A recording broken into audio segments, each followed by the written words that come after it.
ইয়া আইয়ুহাল্লাযীনা আমানু লা ইয়াসখার কওমুন মিন কওম আসা আন ইয়াকুনু খায়রাম মিনহুম। ওহে বিশ্বাসীরা, তোমরা একে অপরকে তুচ্ছ তাচ্ছিল্য করো না, হাসি ঠাট্টা করো না, কাউকে সুখরিয়া মানে কাউকে তুচ্ছ করা, কাউকে নিয়ে ব্যঙ্গ করা, হাসি তামাশা করা, এটা করো না, এটা কবিরা গুনাহ। মানে এমন কোনো কথা বলো না যাতে তোমার ভাইয়ের মনে কষ্ট হয়, এরকম কিছু বলা যাবে না। আমরা অনেক সময় এটা করে ফেলি, এমন কথা বলি যেটাতে আরেক ভাই বা আরেক বোন কষ্ট পায়। আমরা খুব সিম্পলি বলি, কিন্তু এটা কবিরা গুনাহ। এটা কি?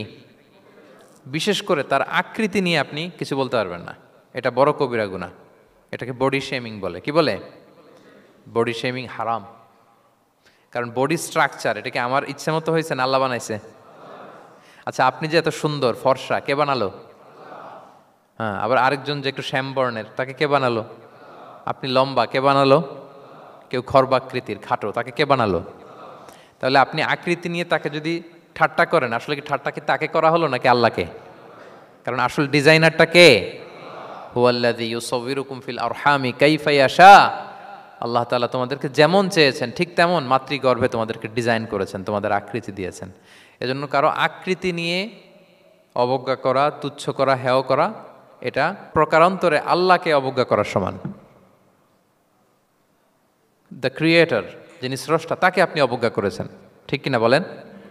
তাহলে এখন কারো আকৃতি নিয়ে কিছু বলবেন? আমরা বাংলাদেশে এরকম বলি না? বেশি মোটা হলে তাকে একটা নাম দিয়ে ফেলি। হ্যাঁ, কি বলি? কি বলেন? মোটু। তারপর কেউ চিকন হলে তাকে একটা নাম দিয়ে ফেলি, চিকন আলী। এরপর ধরেন যে কারো হয়তো নাক ছোট, চোখ ছোট, তাকে চাকমা বলে আমাদের এলাকায়। হ্যাঁ, নাক ছোট চাকমা। তো এটা হইলো? তো সে কি নিজে তার নাককে এরকম বানাইছে? এরকম নানা ধরনের আকৃতির অনেক কিছু হতে পারে। এই যে বডি শেমিং, এটা হারাম। এটা কি? এবং জরিপে এসেছে অনেক বাচ্চারা স্কুলে যেতে চায় না তার দেহের বিভিন্ন আকৃতি নিয়ে, তার বন্ধুরা তাকে টিস করার কারণে। খুব মোটা সে, তাকে নিয়ে তার ফ্রেন্ডরা এমন কথা বলে, সে আর স্কুলে যাওয়ার প্রতি আগ্রহ ফিরে পায় না। তো এটা কত বড় সামাজিক সমস্যা আপনি খেয়াল করেছেন?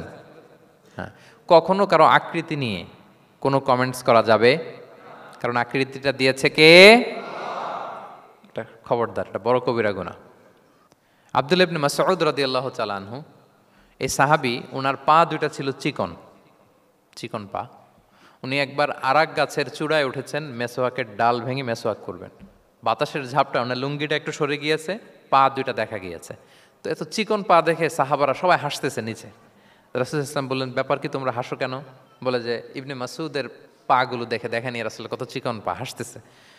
রাসূল ইসলাম রাগান্বিত হলেন, বললেন, ওই সত্তার শপথ যার হাতে আমার আত্মা, ওই আল্লাহর কসম করে আমি বলি, লাহুমা আসকালু ফিল মিজান মিন উহুদ, এই পা দুটো মিজানের পাল্লায় রাখা হলে কিয়ামতের দিন উহুদ পাহাড়ের চেয়ে বেশি ভারী হয়ে যাবে। তার মানে এত সম্মান ইবনে মাসউদের, সম্মান আল্লাহর কাছে, কল্পনা করেন, উহুদ পাহাড়ের চেয়ে বেশি ভারী হয়ে যাবে। কিন্তু আমরা অনেক সময় এই মানুষের আকৃতি নিয়ে তুচ্ছ তাচ্ছিল্য করি। রাসূল সাল্লাল্লাহু আলাইহি ওয়াসাল্লামের একজন স্ত্রী ছিল, নাম সফিয়া। কি নাম? সফিয়া বিনতে হুয়াই ইবনুল আখতাব। উনি আকৃতিতে কিছুটা খাটো ছিলেন এবং একটু স্থূলাকৃতির ছিলেন।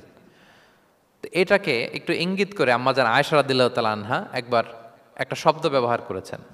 মানে শব্দ দিয়ে কৌশলে বুঝিয়েছেন, তানি কসিরা, মানে আপনার সেই খাটো স্ত্রী সফিয়া। নারীদের মধ্যে এটা থাকে স্বাভাবিক, মানবীয় কারণে। একাধিক স্ত্রী হলে মানবীয় কারণে একটু জেলাসি বা একটু কিছু বিষয় থাকে, এটা থেকে মানুষ বেরোতে পারে না, এবং সেটা নবীদের স্ত্রীরাও সেটা থেকে বেরোয়া সম্ভব ছিল না। তো কথা বলতে বলতে এমন একটা শব্দ বললেন যেটা দিয়ে সফিয়া রাদিয়াল্লাহু তাআলা আনহাকে বুঝালেন যে আপনার অমুক স্ত্রী, মানে তিনি আকৃতিতে কিছুটা খাটো এবং কিছুটা স্থূলাকৃতির। এই শব্দটা রাসূল ইসলাম পছন্দ করলেন না। বললেন, আয়েশা, এটা তুমি কি বললে?